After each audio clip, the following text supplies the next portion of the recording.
Most people who find the newbies see exactly what's on the surface: a husband and wife, two young boys, a crumbling farm in the mountains of Portugal slowly being brought back to life, stone walls, muddy boots, a family that looks like they designed their life from scratch and somehow made it all work. And on the outside, that's exactly what it is. But the story underneath, the version that most viewers never really think about, is a whole lot stranger, bolder, and more uncertain than anything the highlight reel shows. Because none of this was supposed to happen the way it did. Not the farm, not the kids, not the channel, not even Portugal. This is the part of the story most people never put together. Before there was a farmhouse or a YouTube channel or a family of 4 living off-grid in the mountains, there were just 2 people who crossed paths at a safari company in 2012 and didn't think much of it. John Newby had been moving through the world at a pace most people couldn't keep up with. By the time he met Tara, he'd already been traveling seriously for years, overlanding through deserts, pushing across mountain ranges, navigating jungles, and crossing oceans. His knowledge of the planet wasn't something he'd picked up through books. It was stamped across a map that stretched from Singapore to Goa, from Afghanistan to Svalbard, from Egypt all the way to Antarctica. By the time his story with Tara truly began, John had set foot in 163 countries on all 7 continents. Tara came from a completely different corner of the world. She grew up in Zimbabwe in southern Africa, where the landscapes are enormous and everything about life feels bigger than it does in the comfortable, predictable parts of the world. She'd spent her 20s fully leaning into that, working in the safari industry, spending time around lions and chimpanzees, waking up in wild places where the horizon just kept going. She wasn't looking for a quiet life either. When they met at that safari company in 2012, nothing came of it straight away. They crossed paths, went their separate ways, and that might have been the end of it. But years later, somewhere in Spain, they crossed paths again, and this time they didn't walk away. From that point, they were rarely apart. As John once put it, when you spend every single day with someone, a few years of that time counts for a lot more than it sounds. What most people watching their channel have never stopped to consider is that these 2 people were already extraordinary before a single frame was ever filmed. The whole brave family chasing their dream narrative that their audience loves, it didn't start when the camera turned on. It started long before that. In February 2020, John and Tara got married in Antarctica. Not a church somewhere, not a venue with a catering menu and a seating chart. Antarctica, one of the most remote places on the planet, where temperatures can drop to levels that make most of Europe feel tropical by comparison. For most people, this would be a once-in-a-lifetime story to tell at dinner parties. For the newbies, it was just the kind of thing they did. They came home from their honeymoon, and within weeks, the entire world locked down. COVID arrived, and with it came a strange new reality, one that hit people who were used to constant movement particularly hard. The borders closed, the travel stopped, and 2 people who had built their identities around moving through the world suddenly found themselves in a house in Chipping Norton with nowhere to go. What happened next is the part that still catches people off guard when they hear it. John and Tara didn't sit with that feeling for long. Instead of settling into the stillness, they made a decision that most people would have talked themselves out of 10 times over. They sold the house, they quit their jobs, they converted a van and decided to live in it, driving through the parts of Europe that the lockdowns hadn't fully shut down. And at the exact same time they were doing all of this, Tara was pregnant with their first child. Let that sink in for a second. Selling a house, leaving stable employment, converting a vehicle into a home, and having a baby, not one after the other, but essentially all at once. This is the decision that everything else traces back to. And by any normal measure, it made absolutely no sense at all. Crusoe Newby was born into a family that had just given up every conventional safety net in the middle of a global health crisis. The timing wasn't strategic. It wasn't something they'd planned around the van conversion or the job decisions. It just happened the way big things sometimes do, all at once, whether you're ready or not. John and Tara were already deep into figuring out their next move when they found out a third person was joining the journey. For a lot of people, discovering a pregnancy while simultaneously dismantling your entire settled life would be the moment you hit the brakes. Put the house back on the market if it hadn't sold. Go back to the jobs if the door was still open. Build in some stability before bringing a child into the picture. The newbies didn't hit the brakes. They pushed forward. The van life continued. And Crusoe came into the world and immediately started racking up passport stamps. In his very first year of life, that boy visited 24 countries across 4 continents. He was barely walking before he'd seen more of the world than most adults ever will. That detail alone says everything you need to know about the kind of family this is, and about the kind of parents John and Tara had decided to be. Here is the part of the story that the newbies themselves have described in the simplest possible terms. Portugal was an accident. The best one they ever had, but an accident all the same. When they arrived in Portugal, Crusoe was about 5 months old. It was meant to be a holiday stop, a place to spend a bit of time before moving on to whatever came next. Then the UK travel rules changed. The status shifted from green to orange the same day they landed, which meant that going back meant quarantine. Instead of turning around, they decided to stay a little longer and see how it felt. A month turned into something more. The country got its hooks into them in a way they hadn't expected. The people, the landscape, the pace. The north of Portugal, the mountains, the green valleys, the rain coming off the hills in the morning, felt like somewhere a family could actually root themselves. And then they found the farm. John has described the moment they stood on that land as something close to irrational. The entire property was overgrown to the point where you couldn't see the buildings through the vegetation. The land borders were invisible.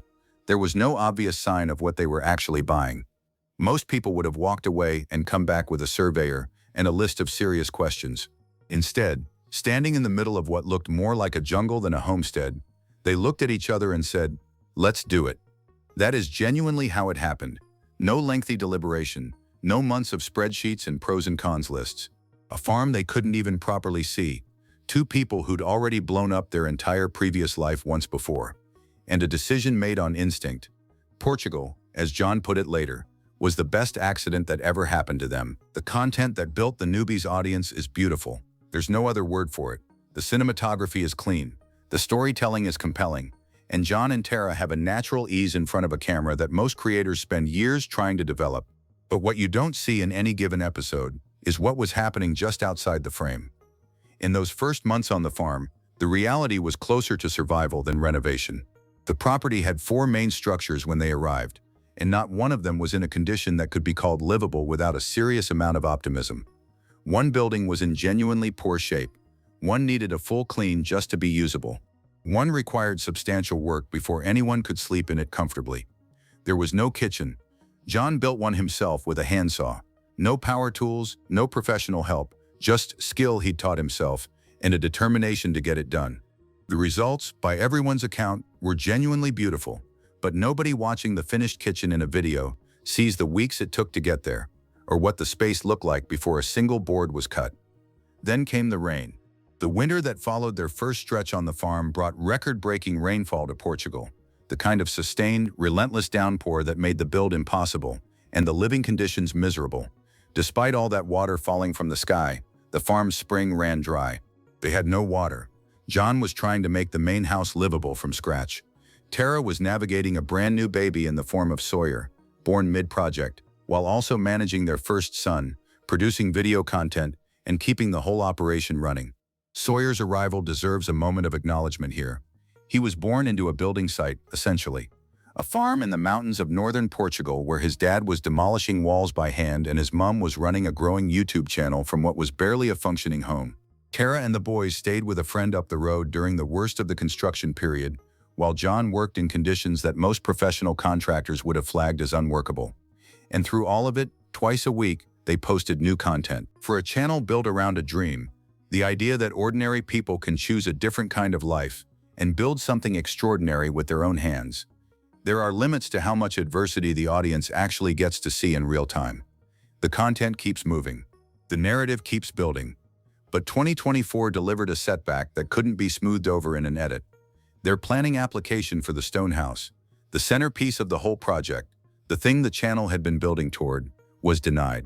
In early 2024, they went public with the news. No approval had come through. After all the groundwork, all the preparation, all the community they'd built around the idea of watching this house get built, the bureaucratic reality of rural Portuguese planning law had said no, at least for the time being. It was the kind of moment that either breaks a project or forces you to get creative. For the newbies, it became another chapter, a problem to work around rather than a wall to stop at. But it gave their audience a rare, unfiltered glimpse at what building a life in a foreign country actually involves. The paperwork, the permissions, the regulations that have nothing to do with how hard you're working or how much you want something. These things are real, and they don't care about your YouTube channel or your timeline. In late September 2025, Channel 4 in the UK aired episodes of a program called Help, We Bought a Village, a documentary series following people who had taken on unusual and ambitious property projects across Europe. The Newbys were featured. For a YouTube family whose audience had grown to around 250,000 subscribers across their two channels, the television exposure brought a different kind of spotlight, a broader audience, a different type of scrutiny, and for the first time their story was being told by someone else's camera crew, rather than their own. The cameras were present for some of the messier moments on the farm. The Biopool project, a large and ambitious natural swimming pool built from a converted reservoir, was captured mid-disaster, with things going wrong in real time. The production crew was also there when John and Tara spoke openly, and on the record, about the financial realities of what they were doing. The cost of an ambitious renovation of this scale, the challenge of funding it sustainably through a YouTube channel, the gap between what looks achievable on camera and what it actually costs to get there. That candor was something their existing audience had always appreciated about them. But hearing it laid out clearly in the context of a mainstream television program put it in a different frame. This wasn't the polished, twice-weekly version of their life. This was the full picture, and it included the parts that are genuinely hard. On October 26, 2025, the Newbys posted a video with a title that stopped their audience in its tracks. They were leaving Portugal. The build wasn't finished. The stone house wasn't complete. The farm that had been the entire focus of their channel for years, the project their whole community had been invested in and watching evolve, was still very much a work in progress. And yet the family had made a decision to move on. They were clear that the project wasn't being abandoned. The farm in Amarante still existed. The dream hadn't collapsed, but the chapter had shifted. Something new was pulling them forward, and they were following it in exactly the way they'd followed every other instinct that had defined their journey so far. A look at their current social presence tells part of the story. Their online bio no longer describes a family rooted in Portugal. It describes a family adventuring between Portugal and Africa, the continent where Tara grew up, the landscape she's talked about since the beginning, the part of the world that, in a way, shaped who she was long before any of this started. Whether that move represents a new long-term chapter, a temporary detour, or something else entirely is a question only time will answer. What is clear is that the Newbys haven't stopped moving. They never really did. From Antarctica to a van to an overgrown farm in the mountains, the pattern has always been the same. Decide, commit, figure it out on the way. That's not a YouTube strategy. That's just who they are. When you step back and look at the full arc of this family's journey, something interesting emerges that most casual viewers never quite land on. The Newbys aren't a YouTube channel about Portugal. They're not a homesteading channel or a renovation channel or even really a travel channel, despite having an entire second channel devoted to exactly that. What they actually are, at their core, is a case study in how two people decide to build a life completely outside the script that most people follow, and then document every single part of it honestly. John grew up accumulating countries. Tara grew up in Africa with wide horizons. They met, went their separate ways, met again, and built something together that started with a wedding on a frozen continent, and hasn't stopped since. They had a baby at the exact moment they had nothing settled. They bought a farm they could barely see. They filmed themselves getting denied planning permission. They showed their audience the hard winters, the budget conversations, the reality of raising two little boys in a building site. And now, more than 5 years into that journey, with over 200,000 people following their main channel alone, they've announced they're moving on to whatever comes next, even though the last chapter isn't technically finished yet. For a lot of channels, that would be the end of the story. For the Newbys, it sounds more like the beginning of another one. The farm near Amarante is still standing. The stone house is still being built. The adventure, by every indication, is still very much running. And somewhere between Portugal and Africa, this family is still doing exactly what they said they would from the very beginning. Be brave, think big, explore. When you step back and look at the full arc of this family's journey, something interesting emerges that most casual viewers never quite land on. The Newbys aren't a YouTube channel about Portugal. They're not a homesteading channel or a renovation channel or even really a travel channel, despite having an entire second channel devoted to exactly that. What they actually are, at their core, is a case study in how two people decide to build a life completely outside the script that most people follow, and then document every single part of it honestly. John grew up accumulating countries. Tara grew up in Africa with wide horizons. They met, went their separate ways, met again, and built something together that started with a wedding on a frozen continent, and hasn't stopped since. They had a baby at the exact moment they had nothing settled. They bought a farm they could barely see. They filmed themselves getting denied planning permission. They showed their audience the hard winters, the budget conversations, the reality of raising two little boys in a building site. And now, more than 5 years into that journey, with over 200,000 people following their main channel alone, they've announced they're moving on to whatever comes next, even though the last chapter isn't technically finished yet. For a lot of channels, that would be the end of the story. For the newbies, it sounds more like the beginning of another one. The farm near Amarante is still standing. The stone house is still being built. The adventure, by every indication, is still very much running. And somewhere between Portugal and Africa, this family is still doing exactly what they said they would from the very beginning. Be brave, think big, explore.